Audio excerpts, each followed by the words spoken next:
చంద్రబాబు నాయుడు గారికి, సహచర మంత్రివర్యులు శ్రీనివాస్ గారికి, ఇతర నాయకులకి అందరికీ నా హృదయపూర్వక నమస్కారాలు. సార్, మీరు ముఖ్యమంత్రి అయిన తర్వాత సంక్షేమ కార్యక్రమంలో తొలి అడుగు వేశారు.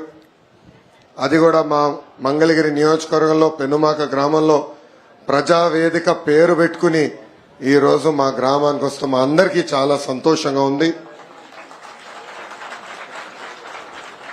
గత 5 సంవత్సరాలుగా పరదాల ముఖ్యమంత్రి చూసాం, ఇప్పుడు ప్రజల ముఖ్యమంత్రిని మనం చూస్తున్నాం. అధికారులు ఇంకా టైం పడుతుంది అనుకుంటా సార్ సెట్ అయ్యేదానికి.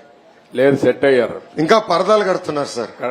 పరదాలు ఎక్కడ వాళ్ళని బతిమలాడి అన్ని తీపిస్తారు కాదు. పరదాలు కడితే ఇంకొకసారి ఎక్కడన్నా చూస్తే కట్టిన వాళ్ళని సస్పెండ్ చేయడం తప్ప వేరే మార్గం ఉండదు. కాబట్టి ఇంక నేను ఇండదలుచుకోలేదు.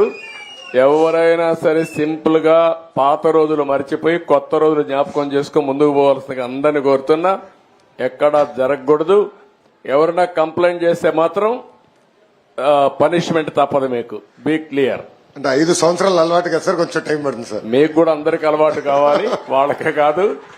కొత్త శకానికి కొత్త కల్చర్ కి అందరూ అలవాటు కావాల్సిందే. ఇంకా టైం ఉండదు. ఏది కూడా రివర్స్ గేర్ నుంచి రివర్స్ పోయే బండిని పాజిటివ్ గా నడిపిస్తున్నాం. ఇంకా స్పీడ్ పెంచడం తప్ప ఎనిక్కిపోయే సమస్య ఎవరికి ఉండకూడదు, ఆలోచన రాకూడదు. లేకపోతే ఒక షార్ట్ ట్రీట్మెంట్ ఇస్తే అందరూ సెట్ అయిపోతారు, ఇన్క్లూడింగ్ ఎవరైనా సరే. నేను సిద్ధంగా ఉన్నా షార్ట్ ట్రీట్మెంట్ ఇవ్వడానికి. పాపం ఇంకా కొంచెం ఇది ఉంది కాబట్టి స్లోగా పోతున్నా. ఇప్పుడు స్పీడ్ పెంచాలి ఇంకా, అంతే. నేను అందుకే చెప్పా 95 ముఖ్యమంత్రిని చూస్తారని. 4.0 95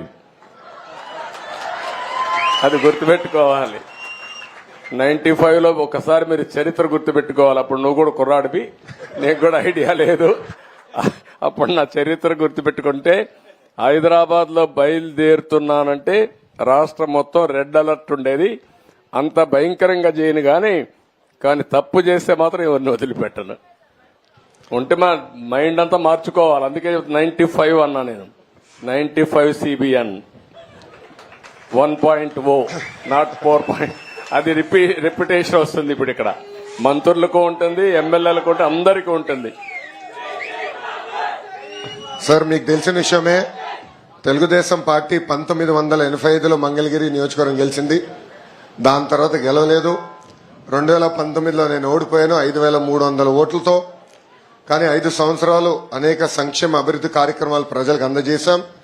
మొన్న 2024 ఎన్నికల్లో ప్రజలందరూ ఒకటే చెప్పాను సార్, ఏ మెజారిటీతో అయితే ఓడిపోయినా దాని పక్కన ఒక 0 పెట్టండి. ఆ మెజారిటీతో మళ్ళీ నేను గెలిపించి శాసనసభకు పంపించాలని ప్రజలందరినీ ఆనాడు కోరాను.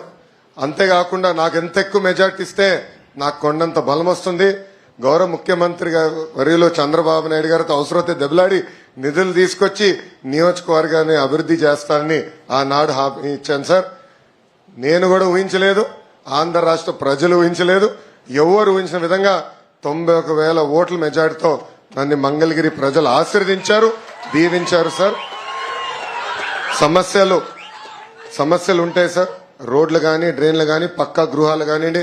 తమ్ముడు అన్నట్టు దశాబ్దాలుగా మీ దృష్టి కూడా తీసుకొచ్చాం సార్. తరతరాలుగా అంటే 3-4 దశాబ్దాలుగా కొండపోరంబోకని అక్కడ ఇల్లు కట్టుకుని నివసిస్తున్న గ్రామస్తులు అనేక మంది ఉన్నారు. అవన్నీ కూడా రెగ్యులరైజ్ చేయాలని గతంలో మిమ్మల్ని కోరటం జరిగింది. ఇలా అనేక సమస్యలు మంగళగిరి ప్రజలకి ఉన్నాయి. దానికి ఆ సమస్యలు పరిష్కరించడానికి మీ సహకారం చాలా చాలా కావాలని ఈ సభాముఖంగా కోరుతున్నాను. ఈరోజు ఎన్డీఏ ప్రభుత్వం అంటే తెలుగుదేశం, జనసేన, భారతీయ జనతా పార్టీ ప్రభుత్వం తీసుకున్న తొలి సంక్షేమ కార్యక్రమం 3,000 రూపాయల పెన్షన్ ని 4,000 రూపాయలు చేస్తాం సార్. ఆ కార్యక్రమం మా మంగళగిరి నియోజకవర్గంలో చేస్తాం. చాలా చాలా ఆనందం కల్పించింది. మేము మీ వెనకాల ఉంటాం. అమరావతి పనుల్లో కానివ్వండి, సీడ్ యాక్సెస్ రోడ్లో కానివ్వండి, ఇతర సంక్షేమ అభివృద్ధి కార్యక్రమాల్లో ముందులో మంగళగిరి ప్రజలు మీకు నిలబడతారు, మీకు అండగా ఉంటారు. వచ్చే 5 సంవత్సరాల్లో అన్ని శాఖ మంత్రులతో మేము చర్చిస్తాం. ఇక్కడున్న సమస్యలన్నీ పరిష్కరించే మార్గాన్ని మేము ఎత్తుక్కుంటాం సార్.